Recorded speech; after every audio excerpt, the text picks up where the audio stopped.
സങ്കീർത്തനം 78 26 തൊട്ട് 50 വരെയുള്ള വാക്യങ്ങൾ. അവൻ ആകാശത്തിൽ കിഴക്കൻ കാറ്റടിപ്പിച്ചു, തൻ്റെ ശക്തിയാൽ കിഴക്കൻ കാറ്റ് വരുത്തി. അവൻ അവർക്ക് പൊടി പോലെ മാംസത്തെയും കടൽപ്പുറത്തെ മണൽ പോലെ പക്ഷികളെയും വർഷിപ്പിച്ചു. അവരുടെ പാളയത്തിൻ്റെ നടുവിലും പാർപ്പിടങ്ങളുടെ ചുറ്റിലും അവയെ പൊഴിച്ചു. അങ്ങനെ അവർ തിന്ന് തൃപ്തരായി തീർന്നു. അവർ ആഗ്രഹിച്ചത് അവൻ അവർക്ക് കൊടുത്തു. അവരുടെ കൊതിക്ക് മതി വന്നില്ല. ഭക്ഷണം അവരുടെ വായിലിരിക്കുമ്പോൾ തന്നെ ദൈവത്തിൻ്റെ കോപം അവരുടെ മേൽ വന്നു. അവരുടെ അതിപുഷ്ടന്മാരിൽ ചിലരെ കൊന്നു, ഇസ്രയേലിലെ യൗവനക്കാരെ സംഗ്രഹിച്ചു. ഇതെല്ലാമായിട്ടും അവർ പിന്നെയും പാപം ചെയ്തു, അവൻ്റെ അത്ഭുത പ്രവൃത്തികളെ വിശ്വസിച്ചതുമില്ല.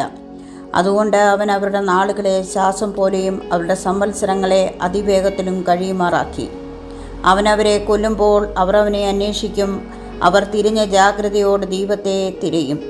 ദൈവം തങ്ങളുടെ പാറയെന്നും അത്യുന്നതനായ ദൈവം തങ്ങളുടെ വീണ്ടെടുപ്പുകാരനെന്നും അവർ ഓർക്കും. എങ്കിലും അവർ വായ് കൊണ്ട് അവനോട് കപടം സംസാരിക്കും, നാവുകൊണ്ട് അവനോട് ഭോഷ്ക് പറയും.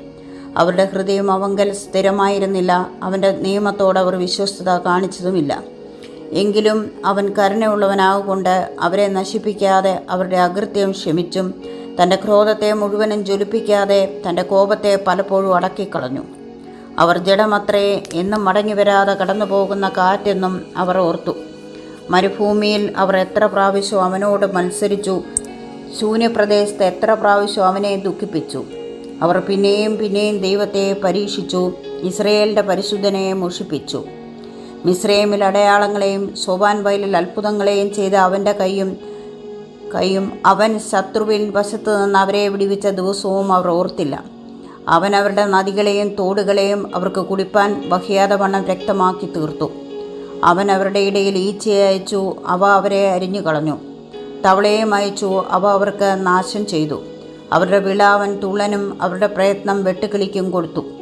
അവൻ അവരുടെ മുന്തിരി വള്ളികളെ കൽമഴ കൊണ്ടും അവരുടെ കാട്ടത്തി വൃക്ഷങ്ങളെ ആലിപ്പഴം കൊണ്ടും നശിപ്പിച്ചു. അവൻ അവരുടെ കന്നുകാലികളെ കൽമഴയ്ക്കും അവരുടെ ആട്ടിൻകൂട്ടങ്ങളെ ഇടിത്തീയ്ക്കും ഏൽപ്പിച്ചു. അവൻ അവരുടെ ഇടയിൽ തൻ്റെ കോപാഗ്നിയും ക്രോധവും രോഷവും കഷ്ടവും അയച്ചു, അനർത്ഥ ദൂതന്മാരുടെ ഒരു ഗണത്തെ തന്നെ.